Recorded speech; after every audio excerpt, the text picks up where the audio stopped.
오늘은 우리 하늘 가족이 보여야 할 표적이 무엇인가에 대해서 함께 생각해 봤으면 좋겠습니다.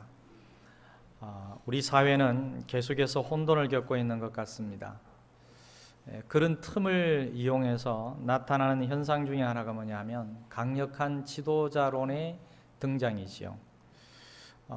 분열된 국론을 통일하고 강력한 나라, 부강한 나라를 세워주기를 바라는 겁니다. 그리고 무언가를 확실하게 눈에 보이도록 표적을 나타내야 좋은 지도자라고 생각을 합니다.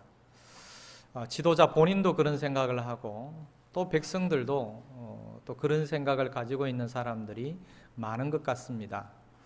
그래서 단기간에 그 무언가를 보여주려고 하다가 무리수를 두기도 하는 것이 아닌가라는 그런 생각을 합니다. 4년 임기 동안에 5년 임기 동안에 또는 자기에게 주어진 그 시간 안에 모든 것을 마무리하고 자기의 이름만 들어도 그 치적과 자기가 남겨놓은 그 표적과 연결시킬 수 있도록 하기 위해서 그렇게 발부둥치고 몸부림치다가 정말 온전하게 만들어 놓는 게 아니라 표적에만 집중하게 되는 그 사태로 말미암아 원치 않았던 그런 사고가 생기기도 하는 거지요. 결코 좋은 지도자의 모습도 아니고 또 우리가 그런 지도자를 바라서도 안 될 것 같습니다. 심지어 어떤 사람은 자유가 없어도 좋으니까 강력한 국가가 되기 위해서라면 차라리 독재가 좋다라고 하기도까지 합니다. 옛날에 많이 들었던 얘기 중에 하나가 차라리 50대가 좋다라는 그런 얘기를 좀 많이 들었던 것 같습니다. 자유보다는 독재를 원하는 사람도 있는 것 같아요. 그 이유가 뭐냐 하면 좀 더 강력한 국가, 좀 무리수를 두더라도 질서가 확실하게 눈에 보이게 잡히는 그런 국가를 원해서 그런 게 아닌가라는 생각을 해봅니다. 그러나 하나님 나라의 지도자인 우리 예수님이 보여주시는 모습은 어떤 지도자상일까요? 어떤 모습일까요? 그리고 그 예수님의 후예인 우리 교회와 그리스도인들이 세상에 보여주어야 할 모습은 어떤 모습일까요? 오늘 말씀을 통해서 하나님 나라 지도자 예수님의 모습을 통해서 하늘 가족인 우리가 세상에 보여야 할 그 표적을 생각해 봅시다. 먼저 악하고 음란한 세대가 구하는 표적을 봅시다. 예수님은 이미 사역 속에서 충분한 표적을 보여주셨습니다. 그런데도 서기관과 바리새인들은 예수님께 더 보여달라고 요구를 하는데요. 그 더 보여달라고 요구하는 게 뭐냐면 하늘로부터 오는 표적입니다. 예수님께서 하늘로부터 오는 표적을 이미 다 보여주셨어요. 즉 다시 말해서 메시아 표적을 다 보여주셨습니다. 그리스도 표적을 다 보여주셨다는 거예요. 그런데 이들이 메시아 표적을 요구하고 있습니다.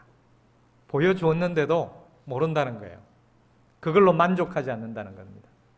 자기들이 원하는 표적을 보여달라는 거죠. 하늘로부터 오는 표적.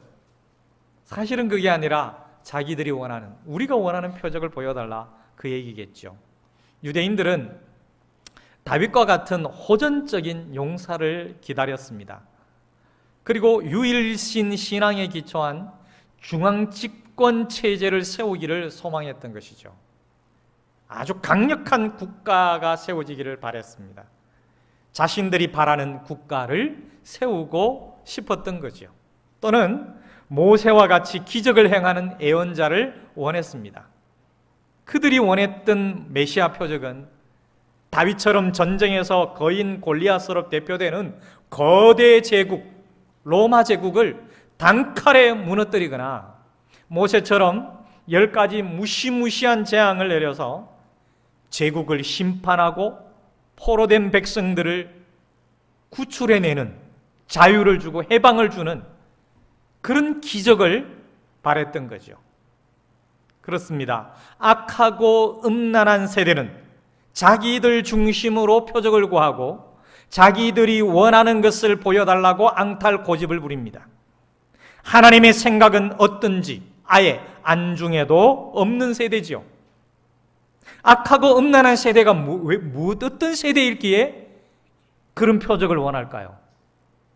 여러분, 악하고 음란한 세대는 하나님을 거역하는 사람에 대한 구약의 일반적인 표현인데요, 도덕적으로 나쁘거나 도덕적으로 음란함을 뛰어넘는 겁니다. 단순히 도덕적으로 악하다, 법을 지키지 않아서 악하다, 나쁘다, 음란한 생각을 하고 음란한 짓을 저질러서 성적으로 음란한 짓을 해서 음란하다는 그 차원을 뛰어넘는 거예요. 그럼 뭘까요? 하나님을 거역하고 하나님의 말씀을 거절하는 세대가 성경에서는 말씀하기를 악하고 음란한 세대라고 말합니다. 가장 악하고 가장 음란한 것이 뭐냐 하면 하나님을 거절하는 것입니다. 하나님을 거부하는 것입니다. 하나님의 말씀을 거절하는 것이죠. 하나님의 말씀을 알고 있으면서도, 하나님 나라가 어떤 것인지 알고 있으면서도 하나님 나라를 드러내지 않고 하나님 나라가 드러나는 것을 의도적으로 막아버리는 악하고 음란한 세대, 자기 중심적인 나라를 세우고 자기 마음에 드는 것만 골라서 바라고 소망하는 그 세대가 바로 악하고 음란한 세대라는 것이죠. 이 악하고 음란한 세대는 따로 정해진 게 아니에요. 몇 년부터 몇 년까지 출생한 사람들, 그런 세대를 말하는 게 아니라 하나님을 거절하고 하나님께 반역하고 하나님을 거부하고 하나님 나라를 의도적으로 드러내지 못하도록 막아서는 그 세대가 바로 악하고 음란한 세대. 따라서 악하고 음란한 세대가 표적을 구하는 것은 예수님을 믿기 위한 것이 아닙니다. 예수가 그리스도요, 예수가 메시아라는 것을 확인하고 믿기 위해서가 아니라 예수님을 그리스도로 믿지 못하는 자세입니다. 사랑하는 여러분, 혹시 우리에게도 악하고 음란한 세대처럼 주님의 말씀을 믿지 못하는 자세가 있지는 않은지요? 그래서 나는 아무것도 하지 않으면서 주님의 역사만을 기대하는 것은 아닌가요? 여러분, 그리스도인들이 주님의 말씀을 실행에 옮기지 아니하고 주님으로부터 받을 복만 생각한다면 이건 결코 건강한 세대가 아닙니다. 하나님의 말씀을 알면서도 실행에 옮기지 않고 하나님의 진리가 무엇인지 분명히 알면서도 하나님이 무엇을 원하는지 알면서도 삶 속에서 그것을 드러내지 못한다면 말씀 세대라고 할 수 있을까요? 예수님 세대라고 말할 수 있을까요? 실제로는 말씀을 거부하고 내 마음이 가는 대로 말씀과 상관없이 거절해버리고 내 감정 때문에 사랑하는 믿음의 가족을 품지 못하고 밀어내고 있지는 않습니까? 내 생각에 맞지 않는다고, 내 논리에 맞지 않는다고, 나와 성향이 다르다고, 내 삶의 방식과 다르다고, 내 감정에 너무나 충실해서 하나님의 말씀에 충실하지 못하지는 않습니까? 그래서 정말 사랑하는 내 믿음의 가족들을 내 품에 안지 못하는 그런 오류를 범하고 있지는 않습니까? 악하고 음란한 세대의 요구에 대한 예수님께서 하시는 대답은 요나의 표적이라고 하셨습니다. 악하고 음란한 세대가 우리에게 하늘로부터 표적을 보여주십시오.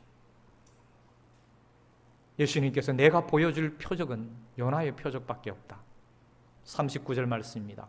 예수께서 대답하셔서 말씀하시되 악하고 음란한 세대가 표적을 구하지만 선지자 요나의 표적밖에는 보여줄 표적이 없느니라.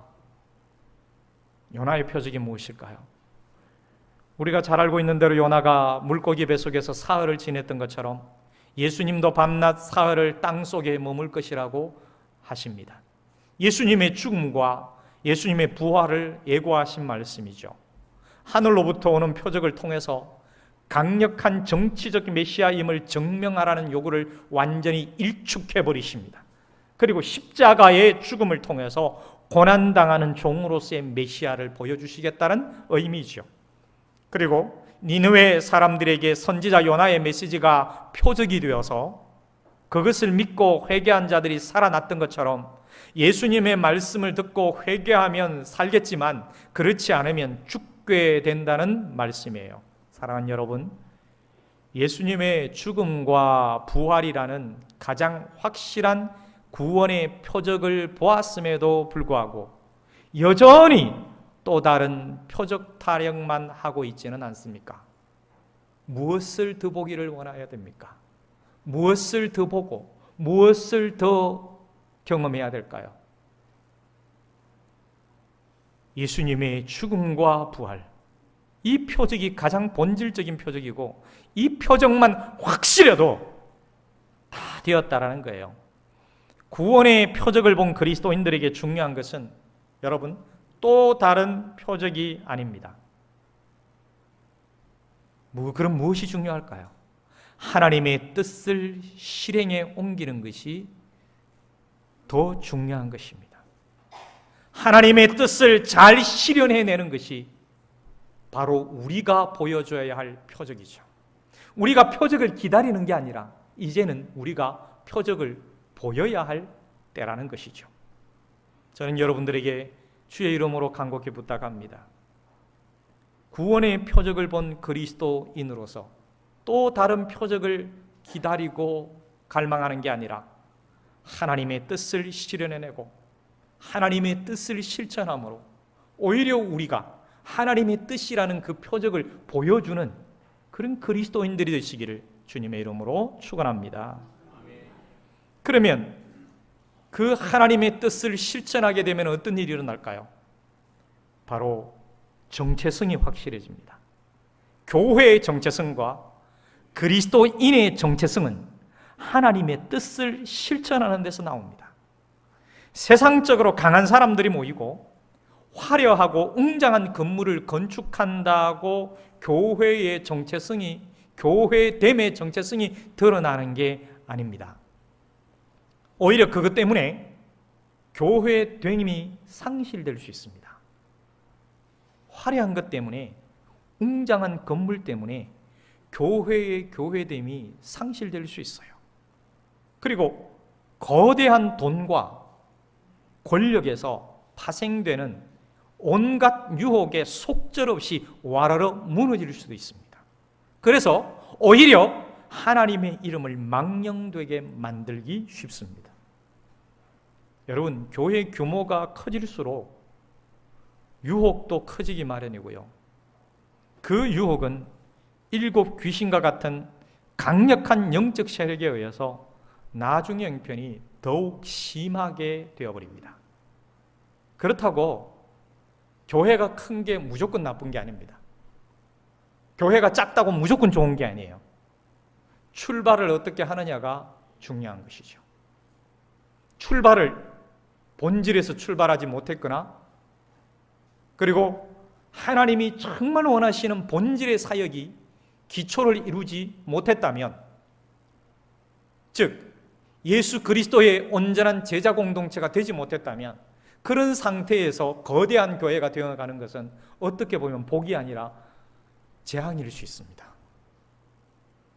여러분, 1000명, 2000명이 되더라도 하나님이 원하시는 뜻을 실행에 옮겨내는 교회가 되기 위해서는 1명, 2명이 모일 때부터 건강하게 잘 준비가 되어가면, 그렇게 잘 세워져 가면 1000명, 2000명이 돼도 가능해지겠죠.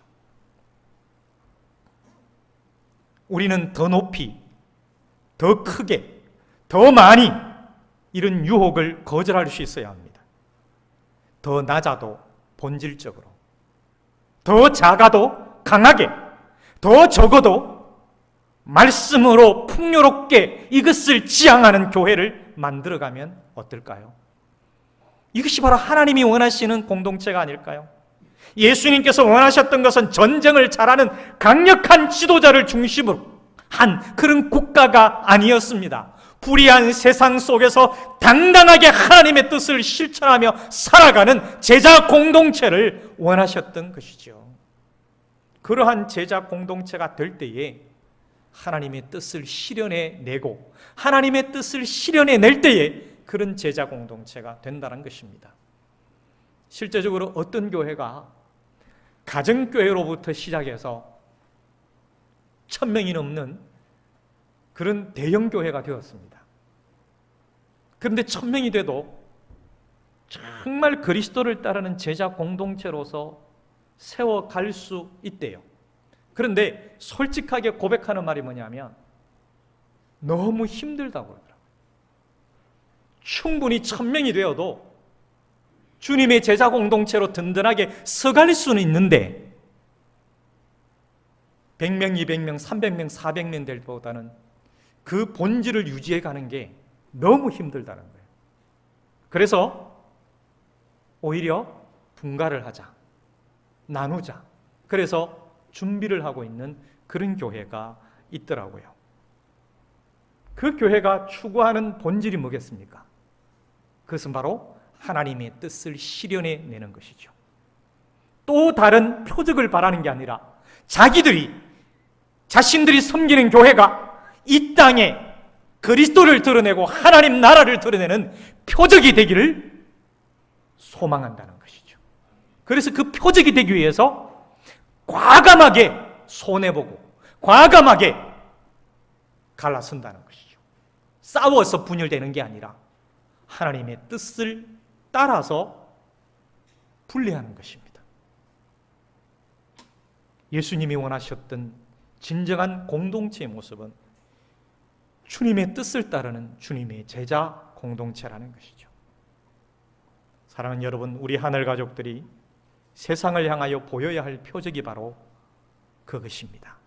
하나님의 뜻을 실행하는 것이죠. 50절 말씀을 보십시오. 뭐라고 말씀합니까? 하나님의 뜻을 따라 사는 사람이 나의 가족이다 라고 말씀하시죠. 누가 내 어머니냐? 누가 내 동생들이냐? 저 사람은 내 어머니도 아니고 내 동생도 아니다, 그 말이 아니에요. 하나님의 가족은 혈연에 매이는 것이 아니다, 혈족에 매이는 것이 아니라 하나님의 뜻을 행하는 사람이, 하나님의 뜻대로 행하는 사람이 진정한 가족이다라는 그 말씀입니다. 예수님이 오셔서 보여주신 하나님 나라는 혈연이나 혈통과 상관이 없습니다. 하나님의 말씀을 듣고 행하는 거룩한 백성들로 이루어진 영적 공동체예요. 여러분, 우리는 의도적으로 하나님을 거절하고 거부하는 악하고 음란한 세대가 아니지 않습니까? 여러분, 혹시나 여러분들 속에 의도적으로 상대를 거절하는 게 있습니까? 알고 상대를 거부하는 게 있습니까? 악하고 음란한 세대의 모습을 닮아가지 말기를 바랍니다. 여러분, 세상은 자기 마음에 들지 않으면 밀어내는 것 그 이상을 넘어서서 죽여버리고 매장시킵니다. 우리는 혈연과 혈통을 뛰어넘는 가족입니다. 여러분, 여러분의 자녀들이 마음에 안 든다고 사회에서 매장시키십니까? 여러분의 가족 중에 내 마음에 들지 않는다고 갖다 내버리는 경우 있습니까? 의도적으로 밀어내는 경우가 있습니까? 우리는 혈연을 뛰어넘었습니다. 혈통을 뛰어넘었습니다. 정말 영원히 살아갈 가족들이에요. 그러니 하나님의 뜻으로 맺어진 영적 가족들을 친가족 이상으로 아끼고 사랑해야 되는 거예요. 친가족 이상입니다. 예수님께서 어머니를 보고 동생을 보고 가리켜서 누가 내 어머니야, 누가 내 동생이냐? 저분은 내 어머니도 아니고 내 동생도 아니다. 그 말이 아니라 그랬잖아요. 하나님의 뜻이 중요하다. 내 어머니라도 하나님의 뜻대로 행하지 않으면 가족이 안 될 수 있다는 거예요. 메시아의 입에서 나온 말이에요. 그리스도의 입에서 나온 말입니다. 구원의 표적을 보여주신 주님께서 하신 말씀이에요. 여러분, 지금도 마찬가지입니다. 내 어머니, 내 아버지를 할지라도 구원의 표적을 믿음으로 받아들이지 않으면 영원히 각 함께 살아갈 가족이 안 된다는 거예요. 성경에서 그렇게 말씀하시는 걸 어쩌란 말입니까? 어머니, 아버지, 나 가니까 내 손잡고 같이 가요. 이게 아니라는 거예요. 가족이니까 서로 사랑해야 합니다. 다른 이유 없어요. 가족이니까 사랑해야 되는 거예요. 여러분, 가족을 사랑하는데 다른 이유가 있어요? 여러분, 남편이 돈을 많이 벌어다 주면 사랑하고 돈 없으면 사랑 안 합니까? 아내가 밥 해주면 사랑하고 밥 안 해주면 사랑 안 합니까? 이유가 뭐예요? 가족이니까 사랑하는 거예요. 부부가 왜 사랑합니까? 부부니까 사랑해요. 가족이에요. 자녀 여러분, 부모를 왜 사랑합니까? 부모니까, 가족이니까. 다른 이유 없어요. 부모 여러분, 자식을 왜 사랑합니까? 자식이니까, 가족이니까. 다른 이유 없습니다. 무슨 이유를 갖다 대겠습니까? 자녀가 말 잘 들으면 사랑하고 말 안 들으면 갖다 내버립니까? 사랑 안 해도 되는 건가요? 여러분, 옆에 분 한번 보세요. 진짜로 옆에 분 한번 보세요. 사랑해도 되고 안 해도 되는 사람일까요? 옆에 분이. 부부가 같이 앉은 사람은 진짜 뚫어지게 한번 쳐다보세요. 막 구멍 날 정도로 뚫어지게 한번 쳐다보세요.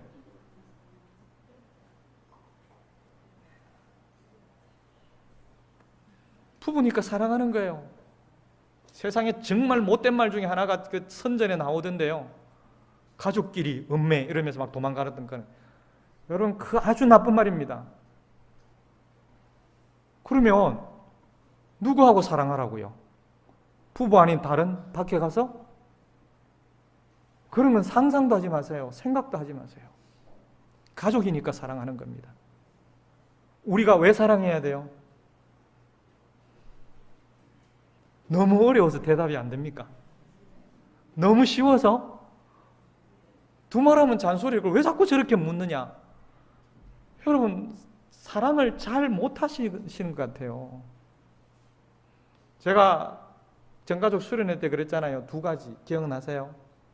1부 예배 때 얘기하니까 기억이 잘 안 나나 봐요.